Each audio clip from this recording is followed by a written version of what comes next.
It's the Andy and Dave Daily right here on the Muskegon Channel. I'm Andy O'Reilly. There's Dave Cackley. Welcome to Monday, which is President's Day, which means there's no mail. Yes. Which means I will fail and go up to the mailbox 4 or 5 times, pissed off that there's no mail.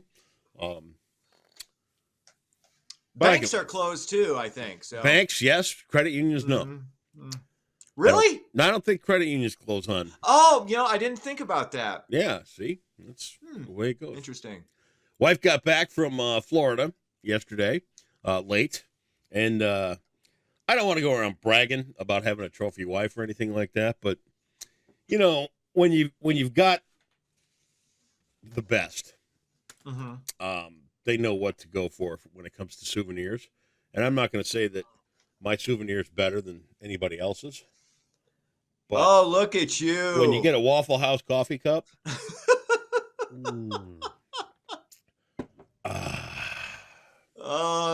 Coffee's just better with a Waffle House coffee cup. Of course. Did you see my Waffle House coffee cup? Yeah, I was going to say, that is next level. That's next level love. That really is. I'm telling you, man. Spare no expense. That's right. Go to a national landmark like the Waffle House and get yourself a souvenir coffee cup for your other half. Have you ever been to a Waffle House? Yes, I have. Aren't they great? I prefer pancakes to waffles. Yeah. So whenever I go to the Waffle House, I've never had a bad meal. I've only been a few times. Right. But I've never had a bad meal at a Waffle House. They're solid. It's tasty. Good stick to your ribs type of breakfast food. That's what I'm 100%. saying. Right? Yes. And the reputation that they've got, that kind of, it's a Waffle House, right? Mm-hmm. I get it. They're on every corner all over the South. I mean, yes. Some of them are less than a block apart. And if you've never experienced a Waffle House, it's like a higher level Denny's. It takes actually higher level. I wouldn't call it higher level. I think Denny's is a little more appointed. Really, Waffle House is more like a true diner. I mean, there's no frills. Well, right. Denny's doesn't have any frills. Dave, have you ever? What frills are you getting at a Denny's? I think it's time for you to come clean. You've never been to a Waffle House, have you? I've been to a Waffle House only a few times, but I would not have made the connection between Waffle House and Denny's if they were not at least somewhat similar. And now you're telling me Denny's is of a higher value or a upper echelon to a Waffle House, and I don't believe that's the case. Well, I think you could make the argument that I think they're similar. I think Waffle House is probably just a notch above. Now, it may be because all the Denny's that I've been to, last time I went to a Denny's, though, you could still smoke in a Denny's. I know you can't smoke in a Denny's. That was part of the atmosphere of a Denny's. You walk out smelling like you just ate an ashtray. Right. Which was fine. That was part of the part of the atmosphere. It's part of the experience.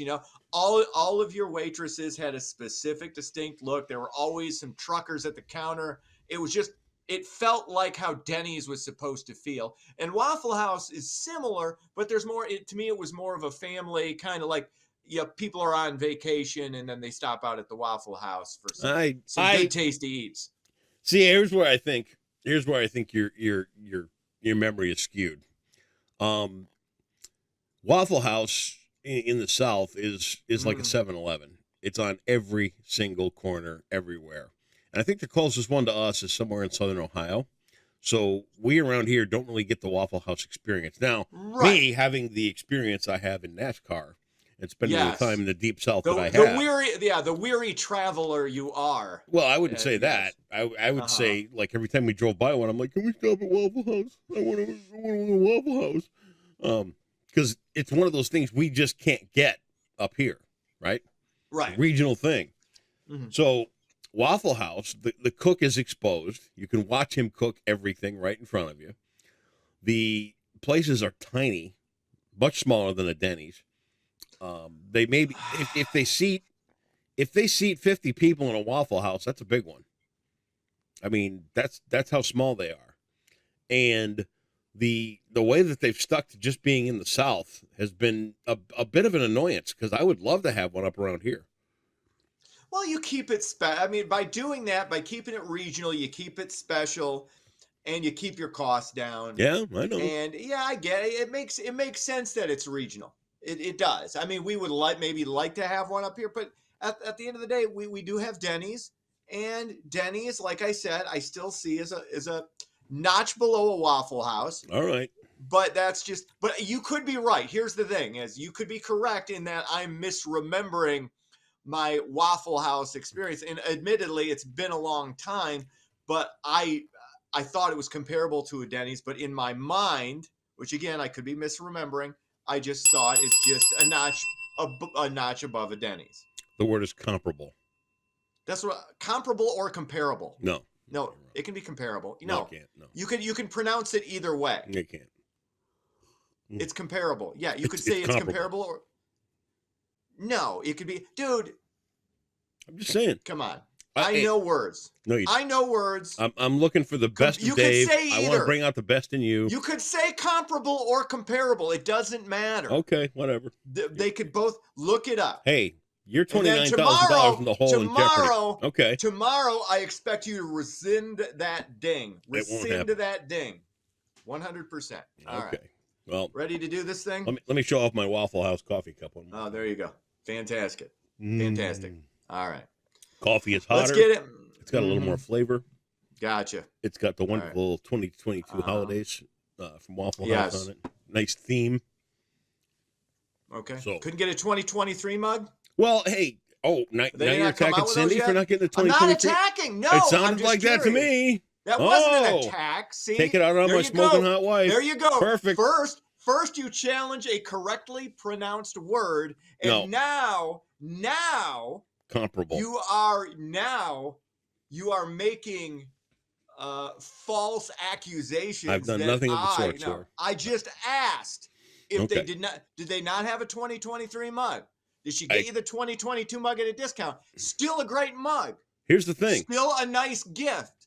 I was just curious if they had not yet come out with the 2023 edition of the Waffle House coffee mug. It's not the 2023 holiday season. Fine, but did they not have a 2023 mug available? If that was the latest edition of the Waffle House mug, okay. Oh, she said it's the last one that they had. Oh, okay. That's fine. I wasn't making any accusations. I was just sounded like it to me. Said, didn't they have? I asked if they didn't have. Now she said you can't come over. Sorry. I just heard from the other room. She said keep him out of the house. I was just posing a question. Was there a 2023 mug available? Now she said quit being a dick. Okay, look. All right. Let's do it. Let's do this thing. All right. Drivers across the U.S. should brace for higher gas prices this summer. However, that spike is not expected to be as high as the summer of 2022. Gas Buddy's Patrick DeHaan projects gas eventually could hit $4 a gallon in most major cities, but not the $5 mark that was seen a year ago. Current national average is around $3.40 a gallon. It's actually a lot lower here in West Michigan and Muskegon. I believe it's around $3.10.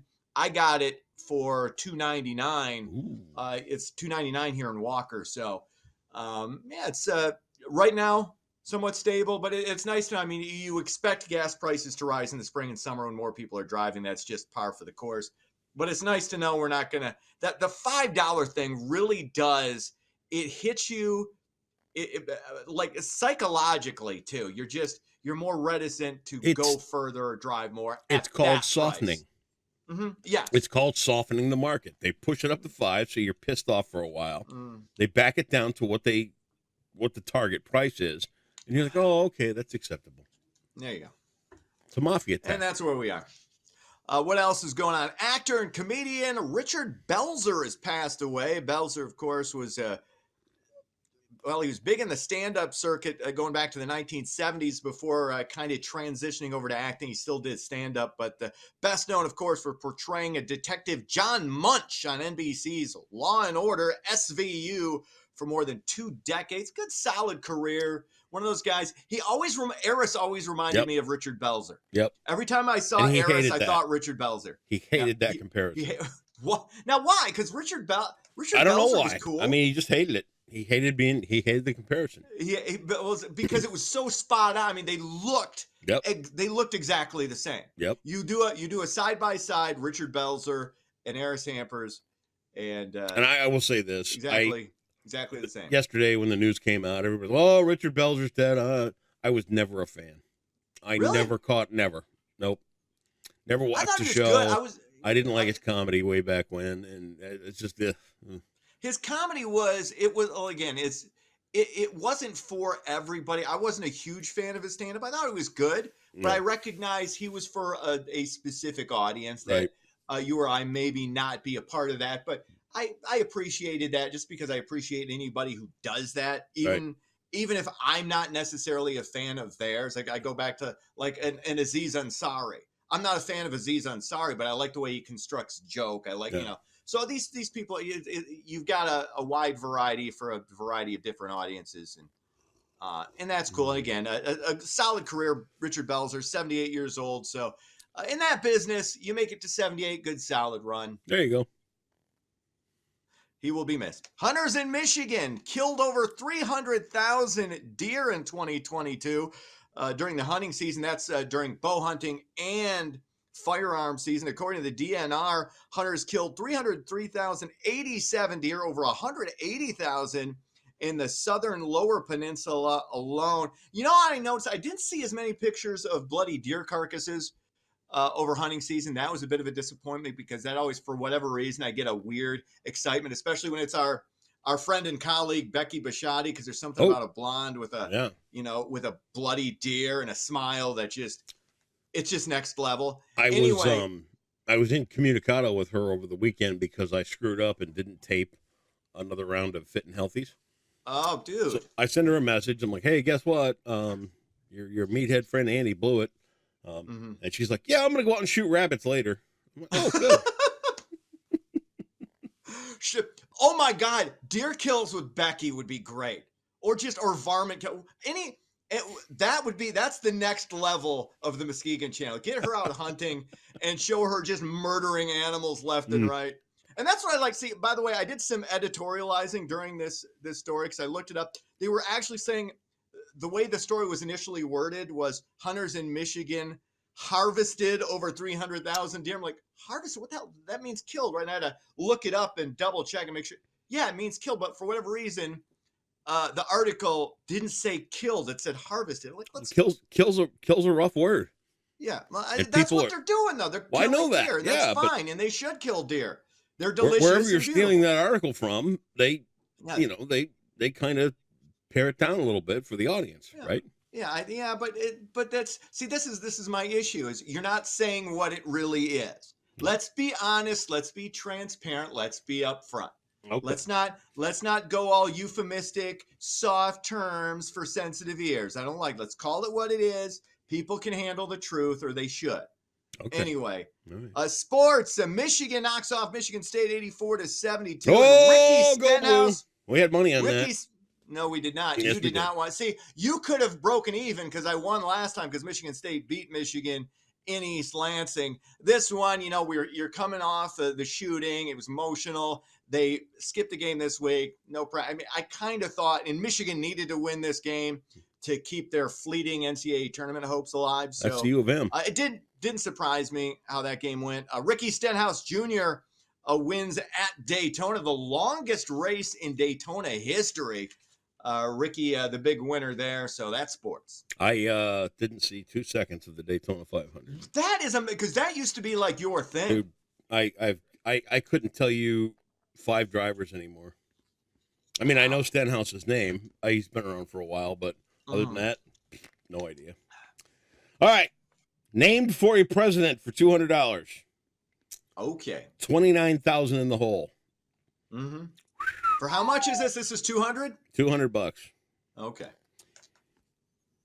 In 1998, Congress wished him a happy 87th birthday by renaming Washington National Airport in his honor. 1998, 87. Who was 87 in 1998? This feels weird. Was it Strom Thurmond? That doesn't make sense. It feels like he's the only old guy I could think of in the late 90s. Or Robert Byrd? Was it Byrd or Thurmond? What's the category? Oh, shoot, named for a president. So you're dumb. God. 29,200 in the hole. Ronald Reagan. Too late. It was Ronald Reagan. It was Ronald Reagan. Yeah, it was Ronald Reagan. I completely whiffed on name for a president for some stupid reason. The way it was phrased threw me because I was thinking, wait a minute, what senator? Yeah, I totally blew that one. That's what happens when you don't fully pay attention to things. Waffle House coffee That's cup. on me. See, and that was part of it. I was frustrated. I'm not, again, I don't want to be Captain Excuse here, but because this is an excuse, this is a reason. You threw me with the whole Waffle House is not like a Denny's argument. And I started losing confidence in myself because maybe I was misremembering my Waffle House experience. So you had me second guessing myself. So I was overthinking the question. And I didn't fully pay. I wasn't tuned in like I should have been. So that's on me. I blew that one. But there was a reason behind it. So there you go. Okay. Here comes the weather. So there's your reason, not an excuse. Perfect. All right. See ya.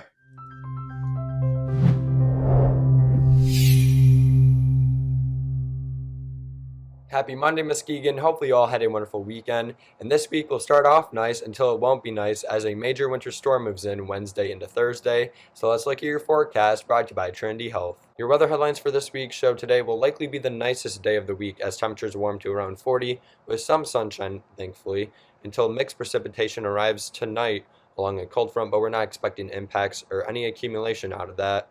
And then a major winter storm, like I said, will arrive Wednesday into Thursday. So your temperatures today will be right around 40, either side of 40 in Muskegon County. So overall, a pretty nice February day is expected. Until a cold front starts to move through this evening and going overnight, you can see by 10 p.m. tonight, we'll have a cold front over Lake Michigan, bringing some rain showers. So thankfully, we're not expecting much snow out of this.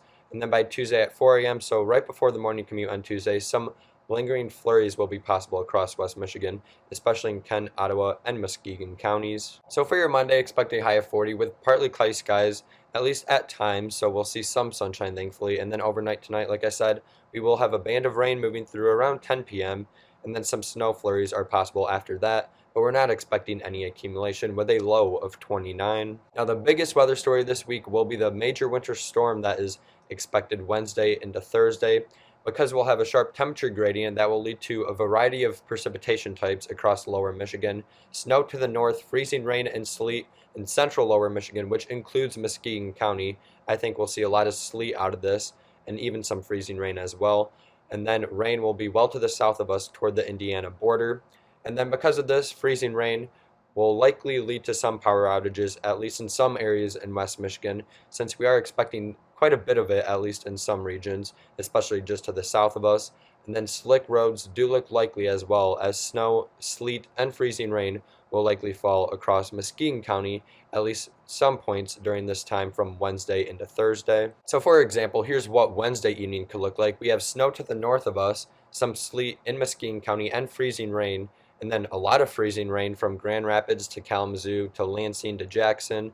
So it looks like an ice storm could be on tap for here in West Michigan and also toward Detroit, and then heavy rain is expected in Indiana. So you can see that on our 7-day forecast with nice weather in the meantime. We have that precipitation chance going into Monday night. We'll be dry once again on Tuesday with some snow arriving Tuesday night, which will be a part of that storm system, which will be pretty much countrywide as it moves in the northern parts of the United States. And then Wednesday into Thursday, we'll have that wintry mix with sleet, freezing rain, and also snow expected. Will cool down again on Friday as lake effect snow will be possible, as temperatures will finally start to warm up after this major storm going into the weekend. And that's your Monday forecast brought to you by Trinity Health on the Muskegon Channel. I'm Colin Woods Weather, and enjoy the nice weather out there.